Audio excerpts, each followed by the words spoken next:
The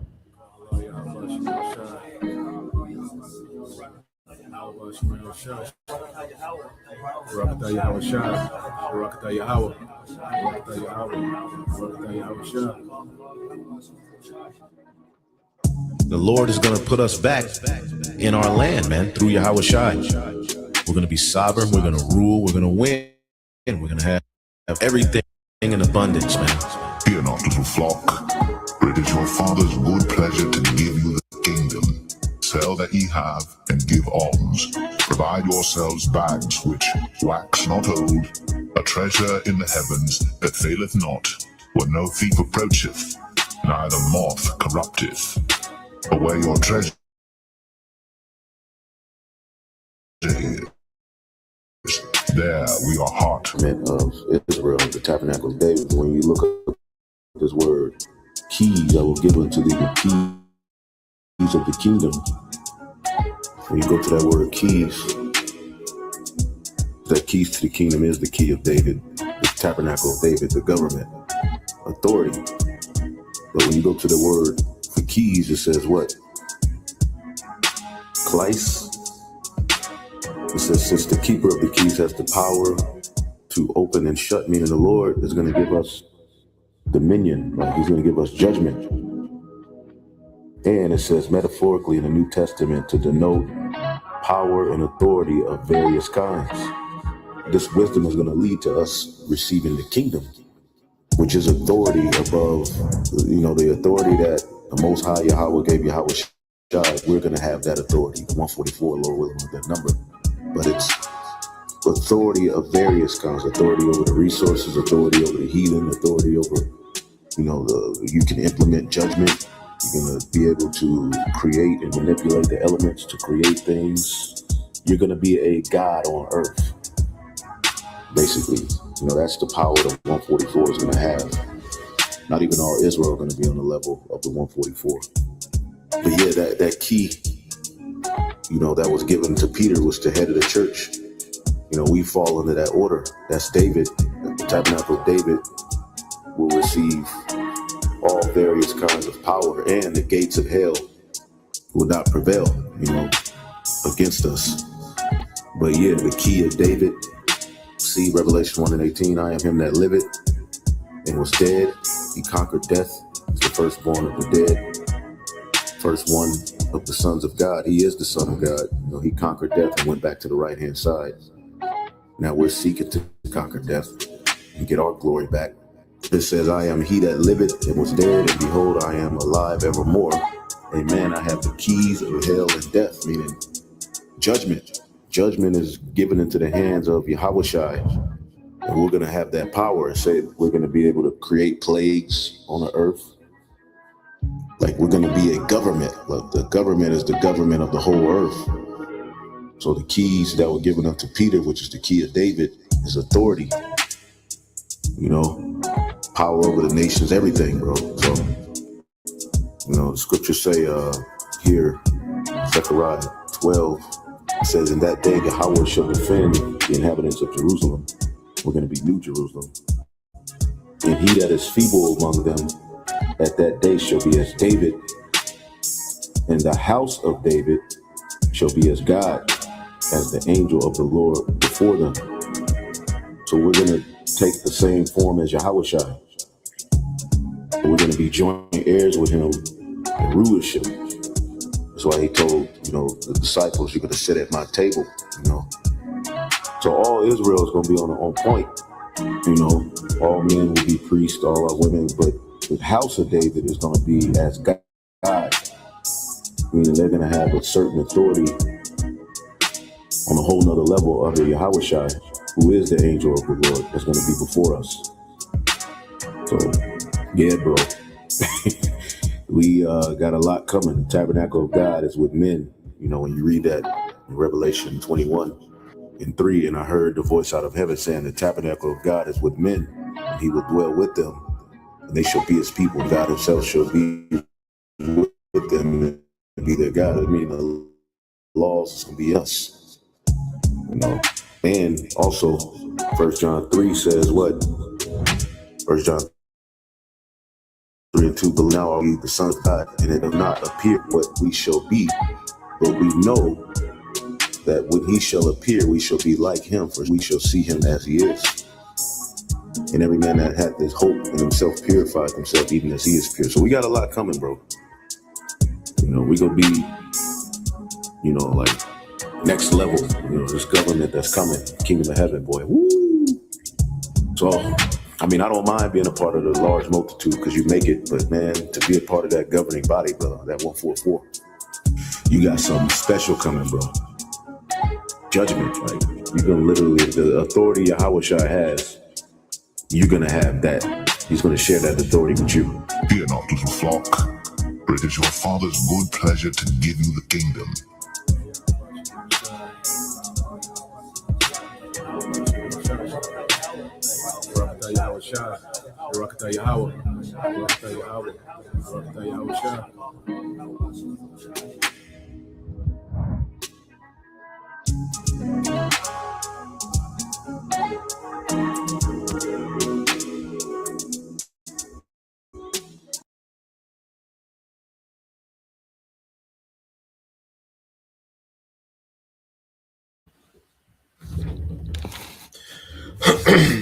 All right. Shalom.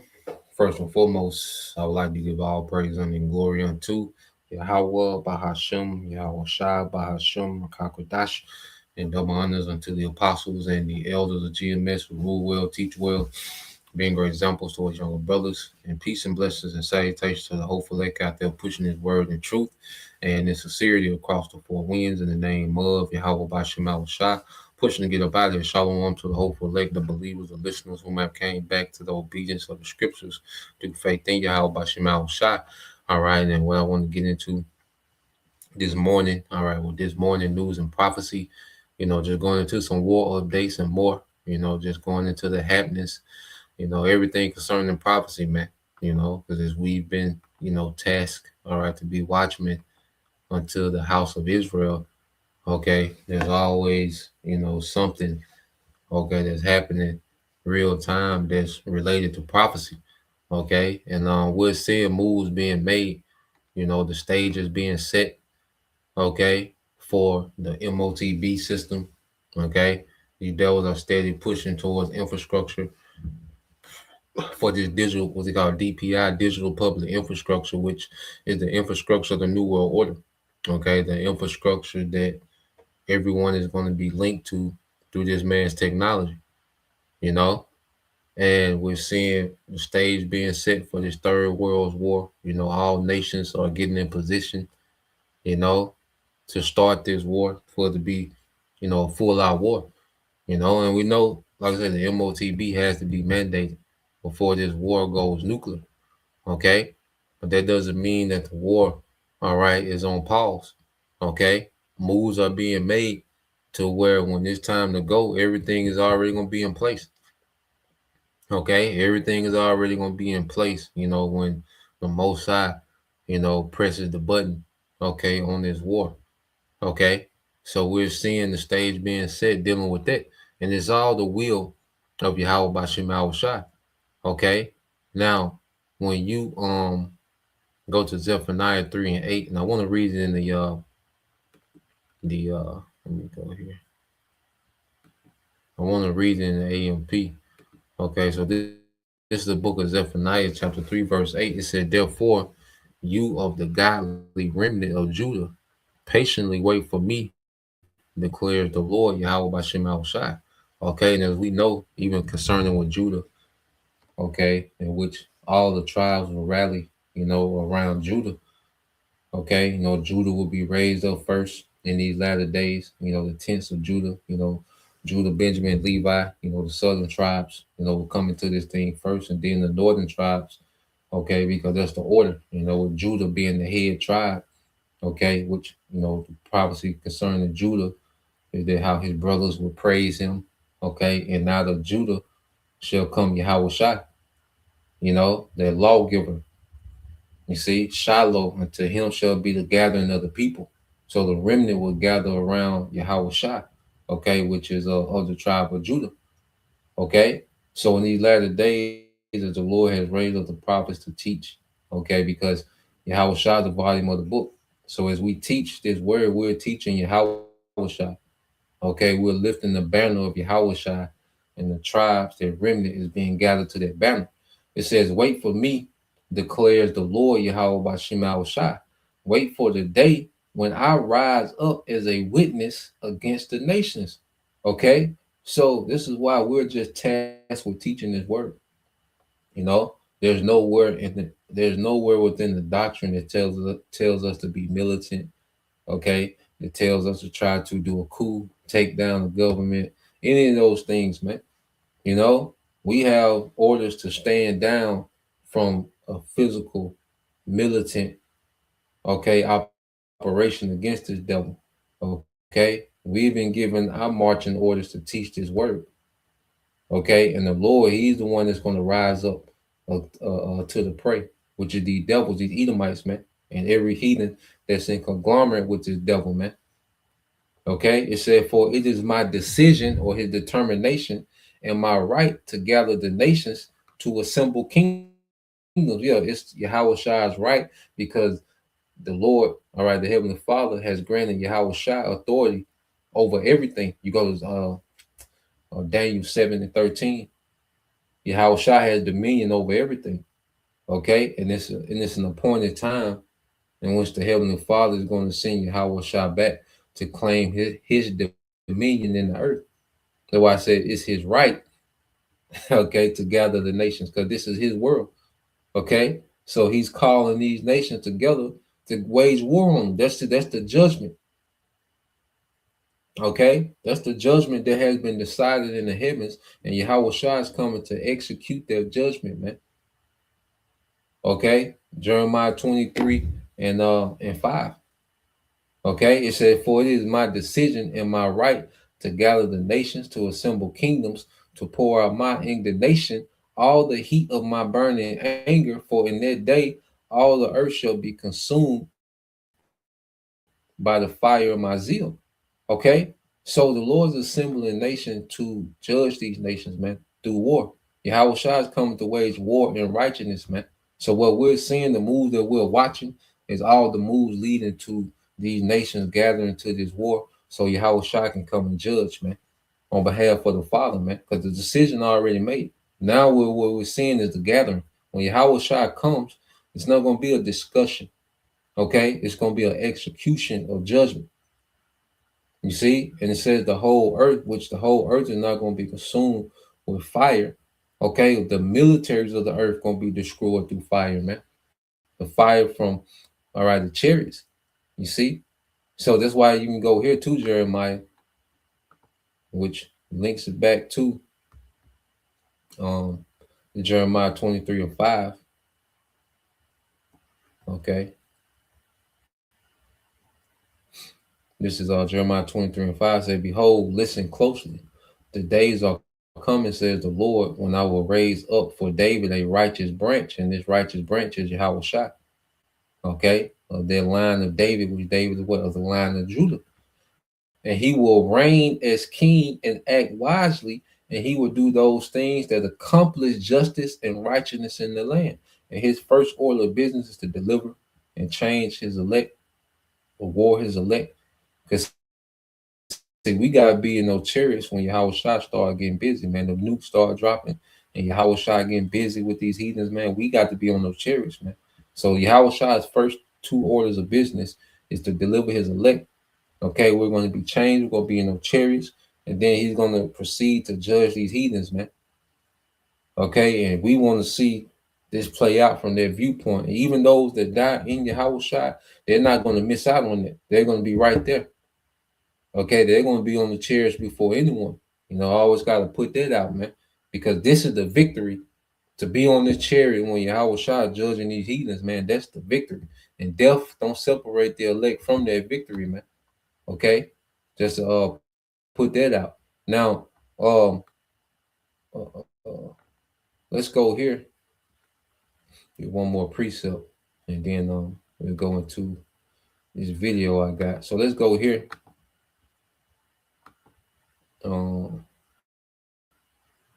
Yeah, second Esdras. Let's go second Esdras.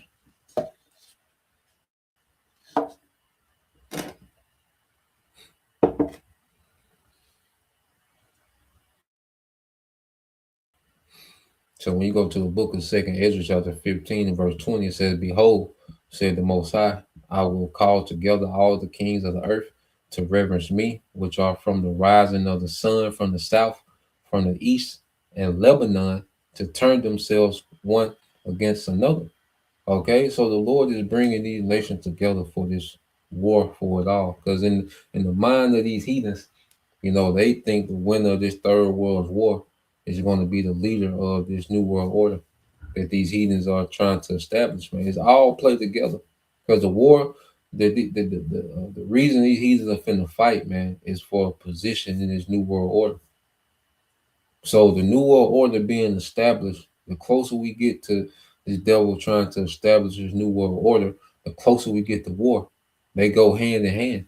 You can't separate the two. Okay?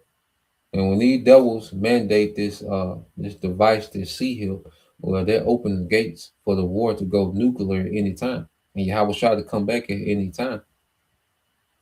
Okay? And most of the earth is not expecting it to fall out like that.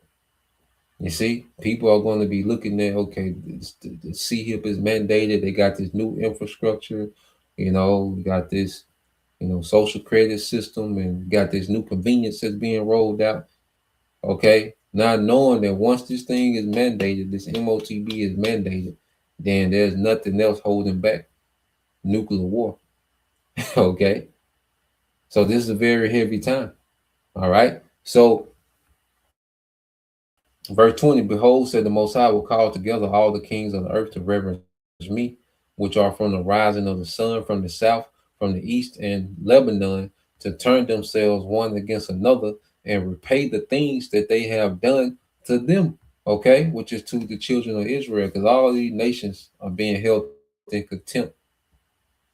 Okay, for what's been done to Israel, because none of these nations, okay, have they haven't even made a complaint about what's been going on, okay, with these devils and how they've done, all right, the tribes, man, and what they continue to do to the tribes, man. Okay, and these nations are all in agreement to try to establish this new world order, which is a complete rebellion against the Most High, and all these nations have signed on to it, man. Okay, so these nations are guilty with Esau, man. Esau was just the most guilty because he's the ringleader, man. Okay, but going back into it, it says, "Behold, said the Most High, I will call together all the kings of the earth to reverence me," man. So the Most High is summoning these nations to this war. Okay, and they can't refuse. You see, because it's the Lord's will. All right, so this is what we're seeing, playing out real time. Okay, this is what's happening real time, man. We're here. You see, so let's go here because we went into a lesson the other day, going to how China has shipped its biggest shipment to Iran. The biggest arms shipment that they've ever sent. All right, to Iran. Well, Russia has just made a power move as well.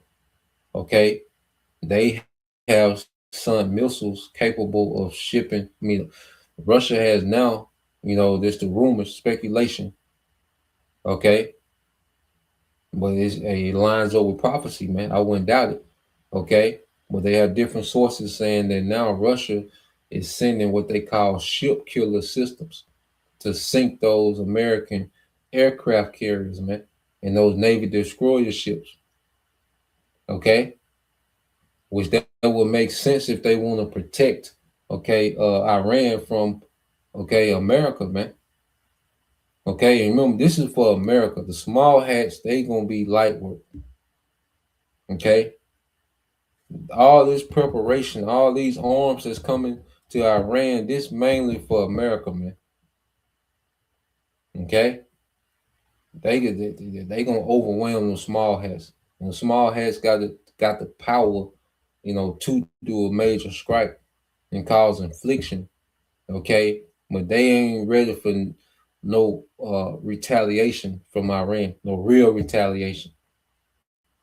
Okay, but we're seeing this military hardware being moved to Iran to be anti-America, because they know America power comes from their aircraft carrier, those Navy destroyer ships. Okay, that's one of the strong points of America's military. But the Lord got these nations to where they have hardware to combat that. See, the Lord is doing this. The Lord is raising up a Magog, okay, chief prince. You see, we went into the role of a chief prince. Okay, so we see Russia playing this part in prophecy, man. Okay, so let's play this. The latest dealing with Russia and Iran, which their alliance, grows closer every day. And what them small heads did in Venezuela made Iran, okay, well, America, what the West did in Venezuela made Iran more valuable to, okay, Russia and China. Okay, so for energy security, So let's play this.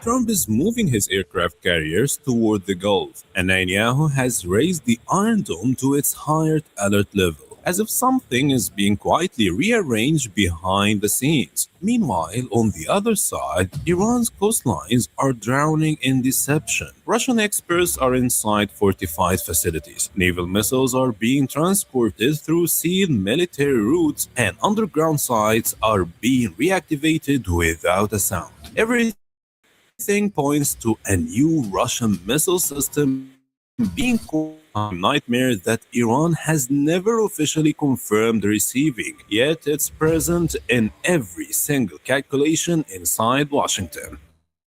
So what is this system capable of sinking Trump's most powerful naval assets? Has it already arrived on Iranian soil? There's much to uncover in this episode. Stay with us. Hello, my name is Adam Ferrari, the Chief Executive Officer of Phoenix Energy. I look forward to you joining us.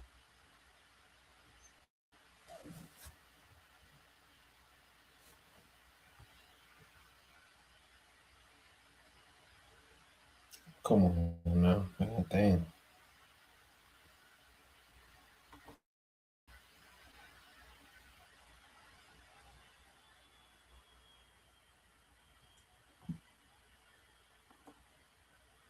Behind the scenes. Meanwhile, on the other side, Iran's coastlines are drowning in deception. Russian experts are inside fortified facilities. Naval missiles are being transported through sealed military routes, and underground sites are being reactivated without a sound. Everything points to a new Russian missile system being quietly deployed, a maritime nightmare that Iran has never officially confirmed receiving, yet it's present in every single calculation inside Washington. So what is this system capable of sinking Trump's most powerful naval assets? Has it already arrived on Iranian soil? There's much to uncover in this episode. Stay with us. Although Iran has not officially acknowledged its arrival, the Russian coastal defense system P-800 Bastion has effectively become a reality, planted along the shoreline, fully armed and ready to strike. This is confirmed by multiple overlapping intelligence and media reports, including a Reuters article from March 2025, which revealed the arrival of Russian missile experts at fortified Iranian military locations. Other reports spoke of Yakon missiles being transferred through covered channels, as well as the reactivation of underground facilities tied to Iran's coastal missile infrastructure. Western diplomatic sources further revealed that these movements coincide with the Strategic Cooperation Treaty signed between Moscow and Tehran in January 2025, a treaty later interpreted as the political cover for the transfer of Russian naval missile technologies to Iran, including systems like Onyx and Bastion. The facts on the ground are clear. The system has been deployed, concealed within the terrain, and made fully operational coinciding precisely with the deployment of the USS Dwight D. Eisenhower CVN-69 to the Gulf. This prompted U.S. military assessments to designate certain Iranian coastal sites as red zones due to the potential threat of supersonic cruise missile launches from those locations. But even more dangerous than the Passion system itself is the missile it carries. The P-800 Onyx, or Yak Hunt, in its export version, is no ordinary cruise missile. It's a highly intelligent offensive weapon designed to rip large warships out of the sea with supersonic speed and pinpoint accuracy that leaves no room for survival. It was developed as the successor to the Soviet Musket missile, but is far more than just an upgrade. It's a generational leap forward, especially in its ability to operate in coordinated swarms, using silent radar synchronization and pack attack logic. Structurally, the missile measures 8.6 meters in length, 700 millimeters in diameter, and weighs around 3,000 kilograms at launch. Its body features a stealth-optimized design that reduces radar visibility, coated with infrared absorbent material to minimize thermal detection, making it extremely hard to track even for US systems like Aegis or the SM-6. It uses a hybrid propulsion system. The first stage is a solid fuel booster, which detaches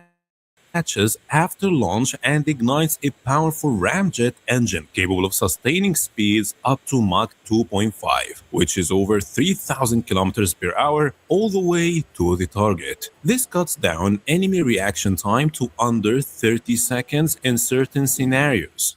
The guidance system is sophisticated and precise. Initially, the missile follows an inertial navigation system before activating its internal active radar seeker in the terminal phase, allowing it to lock onto its target even in the presence of heavy jamming or decoys. In its Russian configurations, the seeker head is so advanced it can distinguish between naval vessels and automatically prioritize high-value targets, choosing, for example, an aircraft carrier over escorting destroyers. What truly sets Onyx apart, however, is its group intelligence system. In coordinated launches, a set of missiles can operate as a team. One acts as the leader, broadcasting tracking data, while the others fly silently with no radar emissions, minimizing their signature. If the lead missile is shot down, command seamlessly transfers to another, ensuring the attack continues without disruption. Its warhead is a high explosive penetrator, weighing between 200 and 250 kilograms, engineered to breach the carrier's deck and reach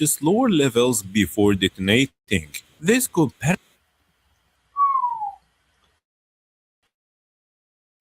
Yeah, man, and not to be too nerdy, because I can watch this type of stuff all day.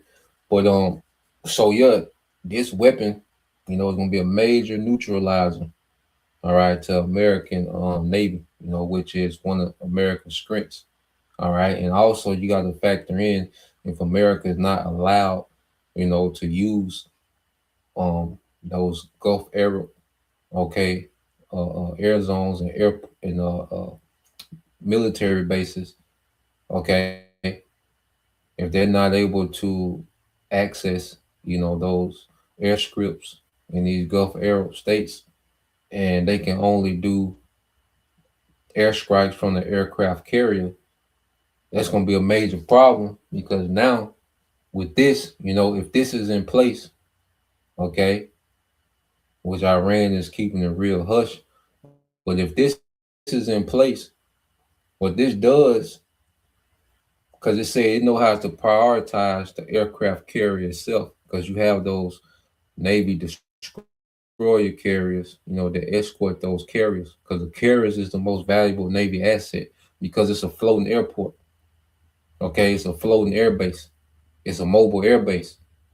All right, and that's why that's one of the main ways America is able to project its power throughout the earth, because it just has all these floating air bases just floating around in the seas, okay, in the oceans, okay. But they have to get so close to be able to do airstrikes on certain places. Now, if you don't have anything that can sink an aircraft carrier, then America just can have a field day. Them jets can just come. Them jets can just take off them aircraft carriers, go do strikes, okay, come back, and while this group come back, the next group can take off, okay, and this group coming back can come and get reloaded. So by the time the nether group come back, was the next group can go fully loaded, and they can just do that, you know, for a while, you know, until they exhaust, you know, all right, their stockpile is on their carrier. Well, with this and the way the warhead designed, it's designed to penetrate all the way through their aircraft carrier through the deck, all right, and detonate at the bottom, okay, which is going to sink, which would sink an aircraft carrier, man. Okay, now all this is theory because these things have never been combat tested, but we gonna see. But the point is, all these things are being put in place, man, for war. You see, the war gonna be conventional, then it's gonna go nuclear. Okay, especially when these nations, because both sides gonna be losing major assets in this war, and it's gonna get to the point to where it gotta go nuclear, man. Okay, because they're gonna be destroying each other's assets on both sides. Okay, so this is just another phase. This is just another piece that's being put in place, okay, for the Lord to fulfill his will, all right, with these nations in this third world's war, you know. But I'll put this in the comment, you know, but a few minutes left on, but the point was there, you know, just to describe this weaponry, okay, there's Russia, which, let's go here. Let's paste it. I'll paste the rest. Yeah, so I just posted, you know, brothers want to, you know, tap into the next few minutes of that, you know, or, you know, kind of follow these channels, you know, to kind of get into the actual weaponry, you know, of the different militaries, you know. But so let's go from there. I want to get this precept, and then we'll segue back over here to what's happening in America. But let's go here with this is the book of Jeremiah, chapter 50, in verse 9. It said, "For behold, I will stir up and bring up against Babylon the assembly of great nations from the north country." All right. And this assembly of nations is headed by Russia. Okay, their chief prince. Okay, the nation of Russia is doing exactly what the Lord, all right, prophesied that Magog will be doing, this being a guard to these nations, man. Okay. So this gonna be interesting, man, when these nations finally lock up. Okay, it's gonna be some interesting exchanges, man. And I look forward to seeing it, you know, being able to follow, you know, when these nations lock up all this hardware, you know, that they, you know, both sides been boasting about. Well, it's only one way to see. Okay, and the Lord is putting everything in place. So when it's time for this war, everything will already be in place. Okay, ain't gonna be no scrambling. It's gonna be in place, man. Things are gonna go quick. It's gonna be fast paced, man. Okay. This war is gonna be fought with flame and fuel and fire. Okay, as the scriptures say. And it says, "For behold, I will stir up and bring up against Babylon an assembly of great nations from the north country, Russia and its allies. They will equip themselves and set up the battle lines against her." So we're seeing these nations being equipped and set up battle lines against America, man, against Babylon. See, this is for Babylon. All this hardware for Babylon. Okay? And small hands, they done. You see? They gonna, like I say, Russia and Iran, they gonna flatten. Okay. You see, that's gonna be that iron, talking about the Iron Dome is back activated. Nigga, it don't work. Okay, yes, the Iron Dome work when you fighting, you know, these little proxy groups and they just shooting rocket launchers. Okay, the Iron Dome looks great. It's great then.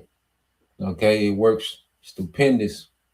But against what these kings of the East is bringing out now, the Iron Dome is irrelevant. Okay, you might well say your energy don't even turn it on. Okay? The Iron Dome is going to be irrelevant. Okay? When them kings of the East really send them major strike packages over there, over with. Okay? And it says, Jeremiah 50:9, it says, for behold, I will stir up and bring up against Babylon an assembly of great nations from the north country. They will equip themselves and set up battle lines against her, for there she will be taken captive. Their arrows will be like an expert warrior who will not return empty-handed. Okay, so these these arrows, these missiles, okay, will be like what expert warriors, man, of an expert mighty man.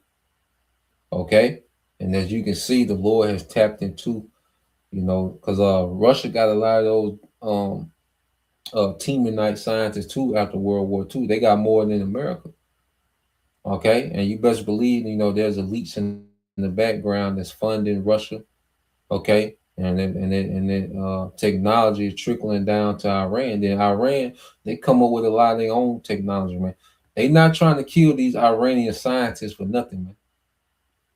Okay, these Iranian scientists, okay, ain't targets by the small hats in America for nothing. Okay, them Iranian scientists, hey, they cooking in the lab, man. They in there cooking up some shit. You see, they ain't on low level, all right? Like the West will push. Okay, you think Iran just over there? You think camels and sandals? All right, you see, you're gonna be terribly misinformed. So let's go from there, because as we see, with this whole ICE thing, as they started off, terrorizing, okay, the northern tribes. Okay, everybody was laughing, kikiing, you see. But now they made their way to what? The southern kingdom, through these inner cities, the violence of the inner city. There was they, narratives to begin to terrorize the southern kingdom. Okay, and now, all right, as of late, they so-called unalive this, this Edomite woman, all right, Renee Good, okay, as we went into that word Renee, it goes into a spiritual transformation, a new birth, okay, because they know that they have to, birth their new enterprise, this new world order, okay, they know they're gonna have to enforce it with the sword, okay, so there's a war waged on the American population by their government, okay, there's a war being waged, and especially against the tribes. Now, another narrative that they're using to come at the southern kingdom is now these Somalians. Okay, now the Somalians are a problem that has to be dealt with through force. You see, so-called Somalian daycares, okay, are the top of national security for American, okay, federal law enforcement in Somalian daycare scams. Okay, and all it does is just put another black face in the spotlight, okay, of criminality, man. Okay, so they have something called the catch of the day. This is the latest ICE operation called the catch of the day, and they're going around in Maine, okay, rounding up Somalians, man. You see, and it's just nothing but another psyops, okay, to criminalize dark skin, okay, American citizens,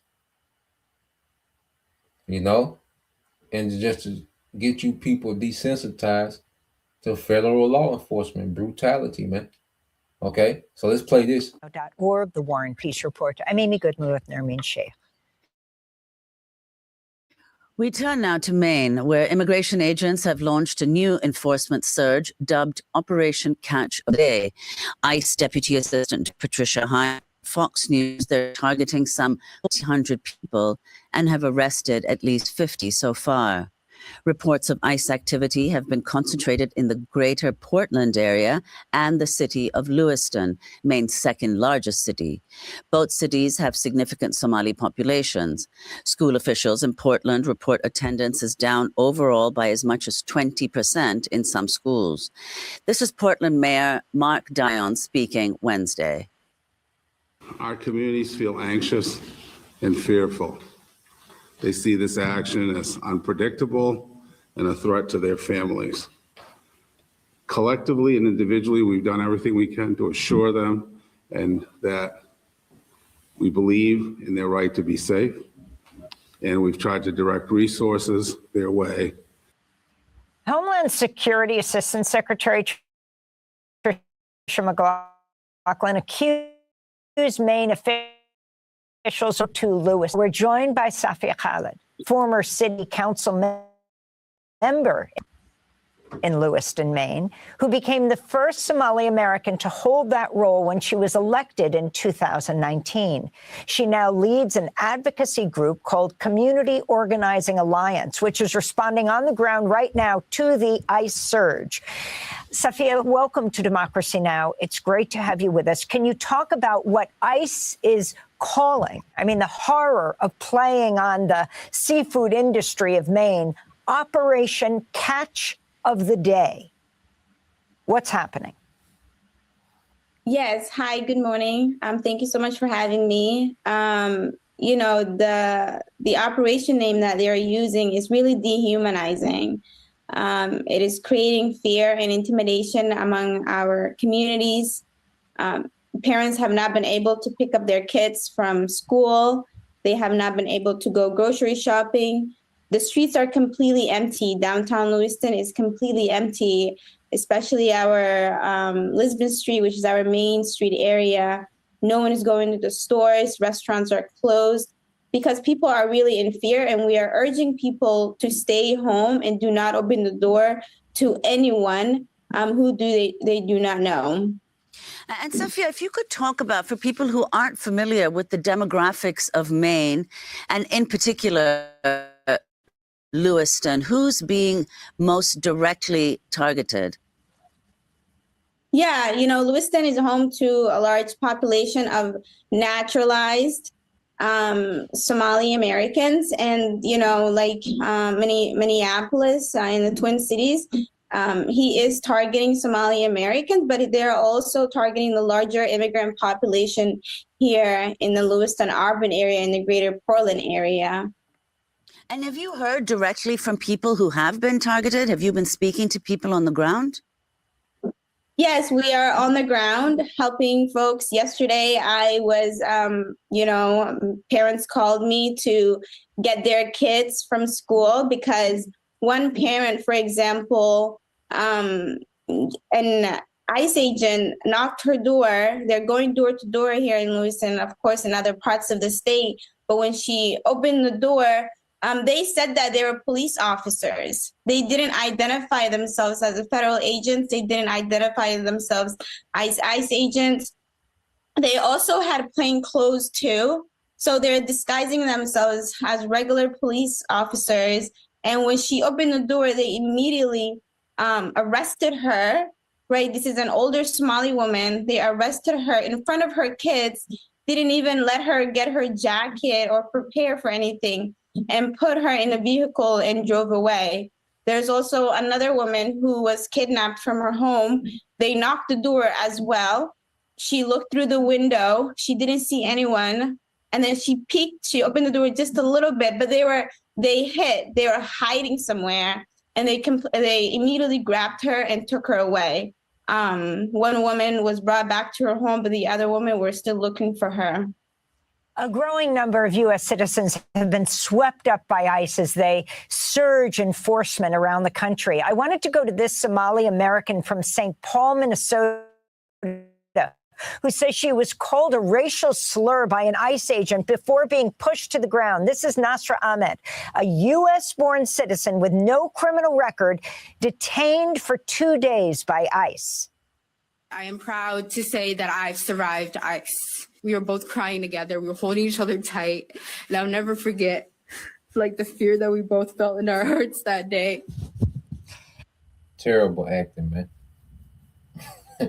You know, these 2 band-aids, you know, terrible, man. All right. And it's all just staging a narrative, you know, to firstly desensitize, you know, the dark skinned face.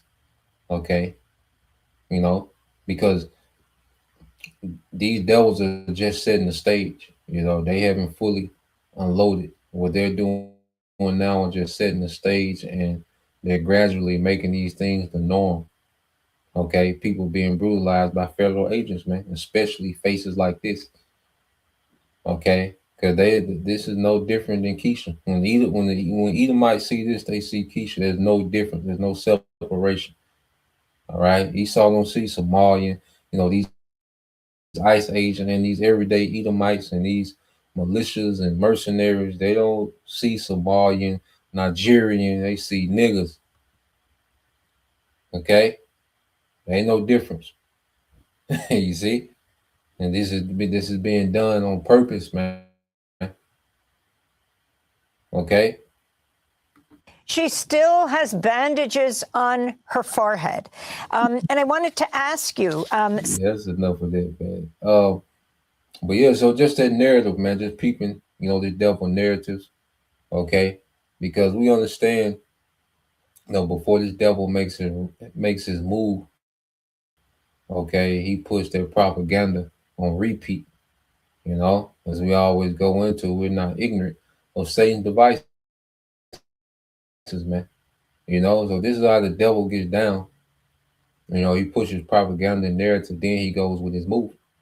Okay, so we're just seeing prophecy gearing up, okay, all throughout the earth, man, from international level, you know, to domestically here in America, you know, so from moves of war, okay, until, you know, these domestic civil unrest. All right, this devil is at work, he's in play, okay, and we was told about these things from the beginning. Okay, matter of fact, let's go here.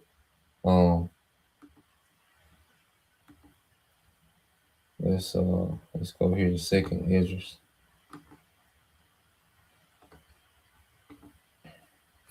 So let's go here to the book of Second Esdras, chapter 9, and we read verse 1 on down. So this the book of Second Esdras, chapter 9 and verse 1. He says, he answered me then and said, measure thou the time diligently in itself, and when thou seest part of the signs past, which I have told thee before, okay, then shalt thou understand that it's the very same time wherein the highest will begin to visit the world which he made. Okay, so we're seeing the earth being prepared for their ultimate visitation, and how the Most High going to visit the world through his son Yahushua. Okay, Yahushua is going to visit the world with judgment on behalf of the Father. Okay, that's why Yahushua said he's coming with the glory of the Father, his own glory, and that of the holy angels, because the angels are going to be with him. Okay, and it's all an extension of the glory of the Father. You see? So we're measuring the time diligently. Okay, that means that we're looking into what's happening in real time and measuring up to the scriptures, man, to see where we at, man. Okay, and the Lord is putting everything in place for prophecy to be fulfilled quickly. Okay, because the build up to prophecy, okay, is the long part.